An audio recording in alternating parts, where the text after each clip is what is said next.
Today we've got another battle between two different digital night vision binoculars, the NVG30 from Goodnight Gear and the new Night Operators Max 2.0, and in this video we'll be putting these devices head to head to see how they compare and see if the NVG30 is worth a few $100s more or if the Night Operators Max 2.0 is good enough for you. There will be links down in the description below in case you want to pick up either of these devices and help support my channel, and for full disclosure I do sell the NVG30 on my website Goodnight Gear, but this video was requested by my viewers and there really wasn't much about Night Operators on YouTube outside of Night Operators' own channel, and I really wanted to see how these devices stacked up. Let's dive in and take a look at these two units side by side. The NVG30 is on the left, and this unit is available for around $450 using the coupon code US10, and the Night Operators Max 2.0 is on the right, and at the time of making this video you can pick it up for around $200. Here they are side by side along with a PVS-14, so you can get a better idea of the size of these devices along with traditional analog night vision. And in case you're wondering what the biggest difference between a $2,500 analog unit like this is, the PVS-14 is able to do a much better job of amplifying low light and not relying on IR. It's got a wider field of view and there is zero lag with analog devices. But if you don't have $2,500 to spend or you want a backup unit, that's when devices like these would make a lot more sense. The NVG30 and the Max 2.0 are very similar in weight, with a slight advantage going to the Night Operators device. The NVG30 has a very intuitive design that's easy to operate by feel, and the buttons to control the device are on the side. You can adjust the focus by rotating the lens. You've got diopter adjustments by the eyepiece.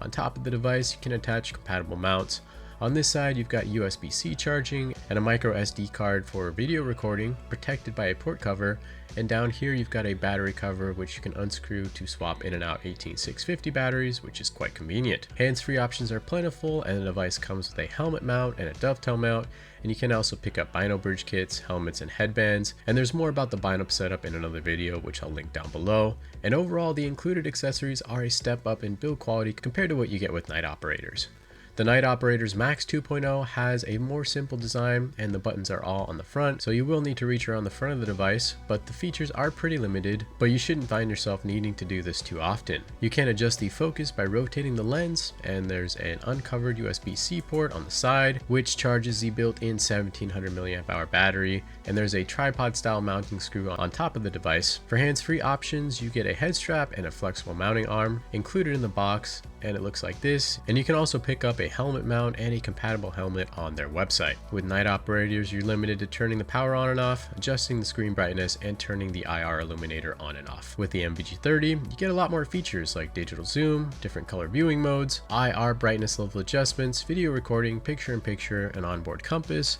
display brightness control, to name a few, and the core features like zoom and IR level adjustments are simple to get the hang of with a few presses of these conveniently located buttons. Here's a look at how their field of views compare, and at the moment the image from the viewfinder of the NVG30 is on top of the Max 2.0, and the NVG30 has a more standard landscape format with a 1920 by 1080 display with a 40-degree field of view, and the Max 2.0 is a square screen with 320 by 320 resolution and a 60-degree field of view. There's not too much difference between these two field of views, and you can see a little bit more vertically with the Night Operators device, but you do get a wider field of view with the NVG30 and a lot more clear and crisp picture. Both of these devices have 940 nanometer IR emitters, but the NVG30 only has a 1 watt emitter while the Night Operators has a 3 watt emitter. The 940 is very well suited for indoor and mid-range use and is less visible to other people with the naked eye, and having a bit more power is nice, but the NVG30 definitely does do a better job of amplifying light,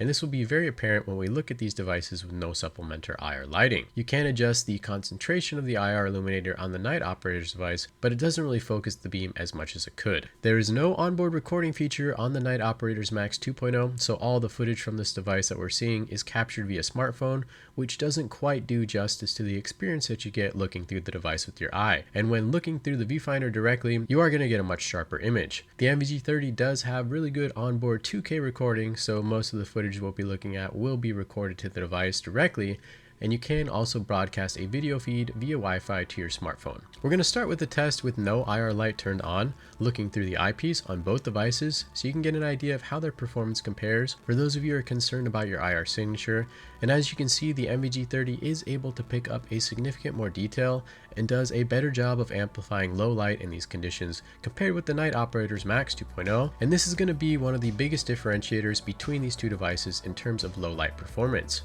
One thing that's important to keep in mind is you do tend to get a brighter image that's able to pick up more detail in low light areas when you look through the viewfinder and the NVG30 compared to what you see with the recorded footage. We're going to continue looking at some footage with the IR level 1 turned on and the NVG30, which is overlapping and being picked up by the sensor of the Night Operators Max 2.0. With the presence of supplemental IR lighting, the performance of these two devices are much more similar, and they both are able to do a reasonably good job of observation in the dark and close quarters. Both of these devices have very minimal latency, and they're quite similar in this department, and some of the best in terms of latency in the budget price range, and they're both significantly better than the Night Fox Prowl, which I compared to the NVG30 and the NVG10 a few weeks ago, and if you want to check that video out, it will also be linked to down below. Being able to zoom digitally is also a nice feature to have, as it really helps with target identification and observation at long range. So this is another advantage to the NVG30, so you will be able to see things with the NVG30 that you won't with the Night Operators Max 2.0.